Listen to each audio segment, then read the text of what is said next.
के छो अपना सब पर चल चल चल चल चल माइक पे ले चल चल चल अपना सब हाँ हाँ चल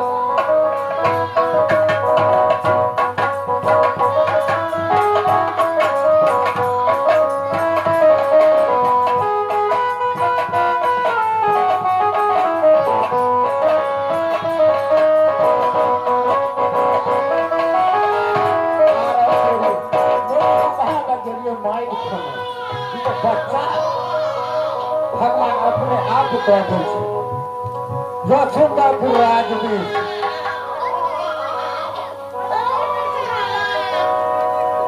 कौन तू जाकर घर में सोयरी साठ चुप रहो सोयरी साठ तो 7 दिन 6 दिन या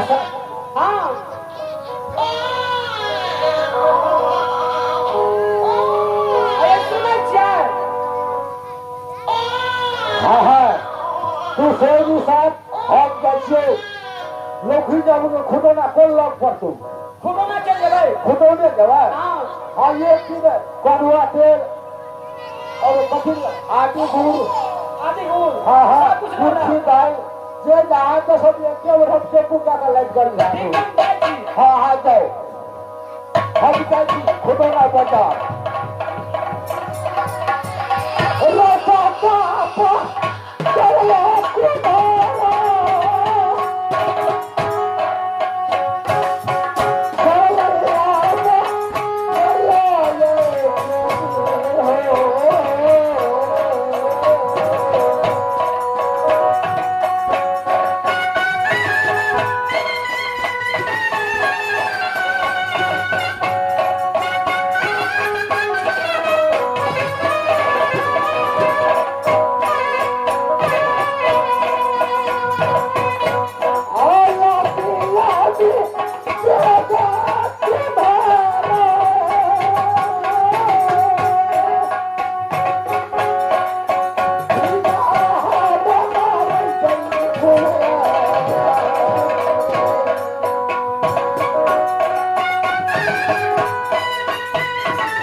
मिट्टी का घोड़ा सिक्की के लगा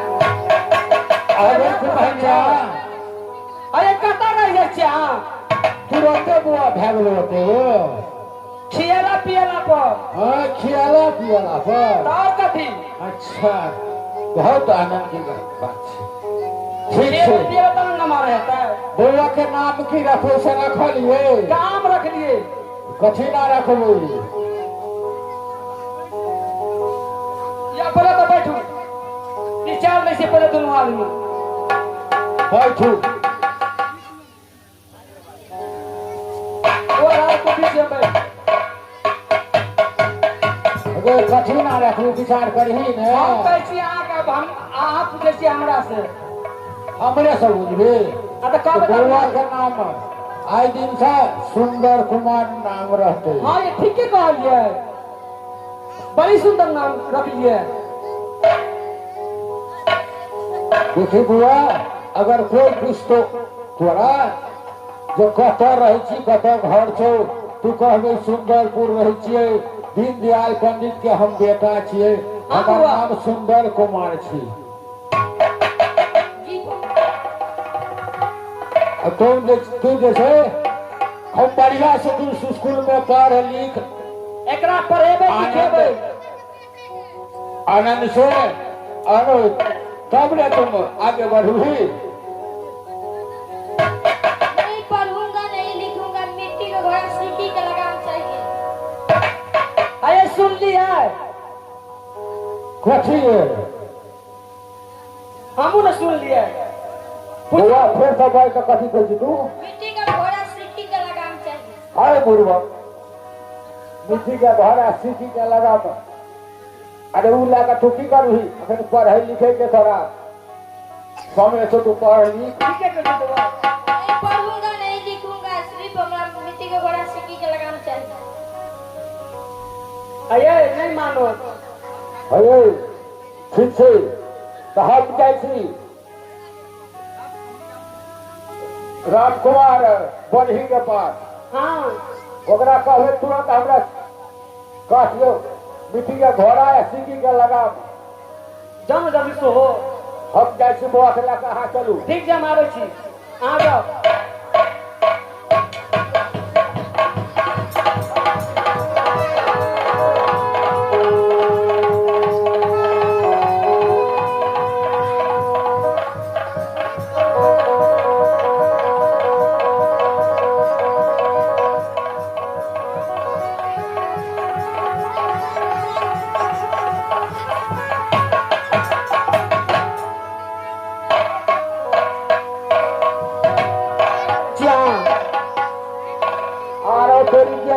राजकुमार बढ़ी लग घोड़ा तो बनले छले। है बड़ी सुंदर छी हाँ सब चीज बनले छले। आग आटा भजियल छल। हाँ हाँ तुरंत हम कोई धाव करी पैसा आगे पैसे देवल, लेकिन घोड़ा ला है ले बुआ।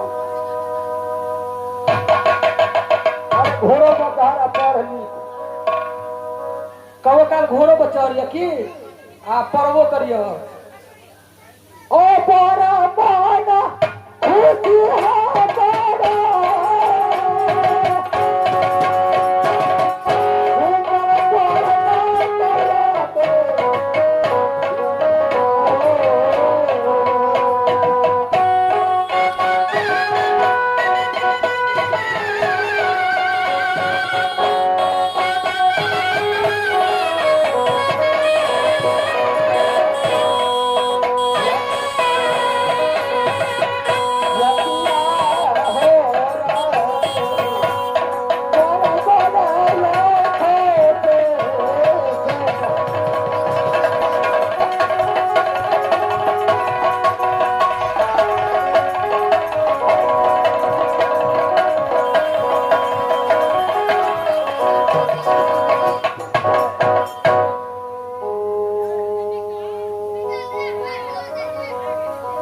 कहिए कथी कहै छी?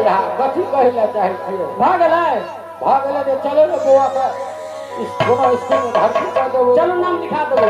हाँ चलो जल्दी में जाना किसे चलियो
भाषा निकाल से महाबन जंगल की विचार है हम शिकार खेला जाए। हाँ शिकार खेल नहीं हाँ अरे इन्हें मान तो शिकार खेला देवे कर तू शिकार खेलवे ना कर दे जा दे उनका विचार छे माइक में बहुत बुआ जैसे शिकार खेला जब ही ना जी तो पूर्व जाइया पश्चिम जाइया लेकिन उत्तर जाइया दक्षिण राज नहीं जाइया असगुण राज करे छे दक्षिण बुझली ना जी तो तू शिकार खेला जेबे ना करे हाँ ठीक है हमरा सबका आशीर्वाद तुम्हारा पास से तू शिकार खेला जो चल अपना सब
जब मैं अपनी डाली लाती हूँ न जाने आप कहाँ चले जाते हैं।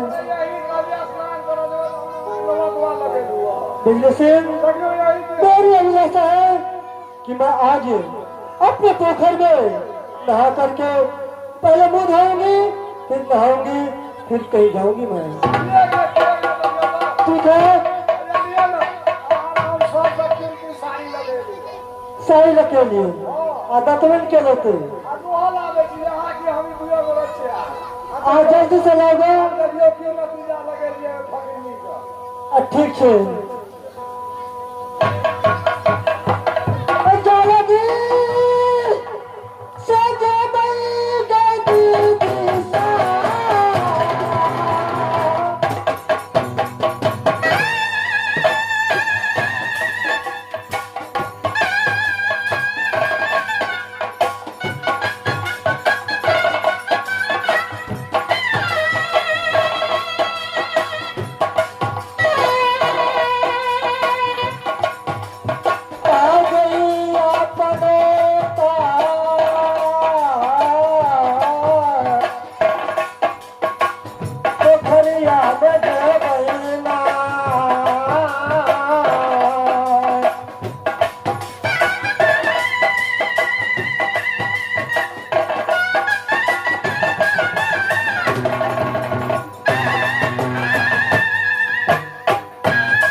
पिछले से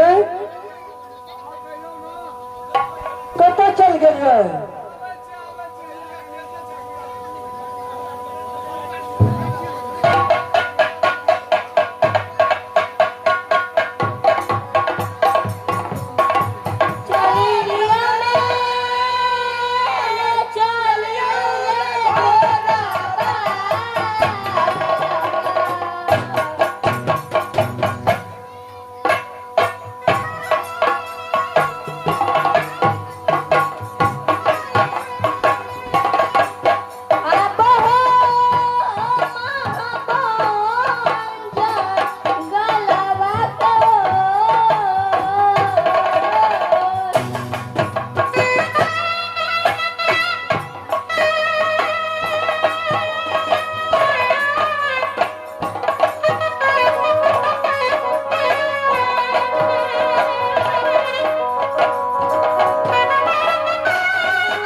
पानी पिलाऊंगी।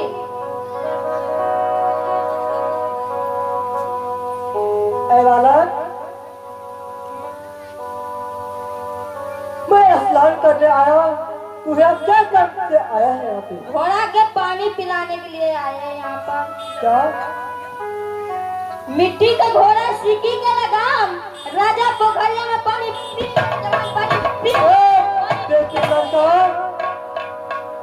तुम्हें पता है कि मिट्टी का घोड़ा कभी पानी पी सकता है सिक्की के लगाम लेके? क्यों नहीं पी सकते हैं? क्यों नहीं? कदापि नहीं पी सकता है। क्यों नहीं? मिट्टी का घोड़ा सिक्की के लगाम कदापि नहीं पानी पी सकता है बालक। भोसड़ी रसिया क्यों नहीं पानी पी सकता? ए हरामजादा, कैसे तुम्हारी माँ पैदा किया बेवकूफ नलायक?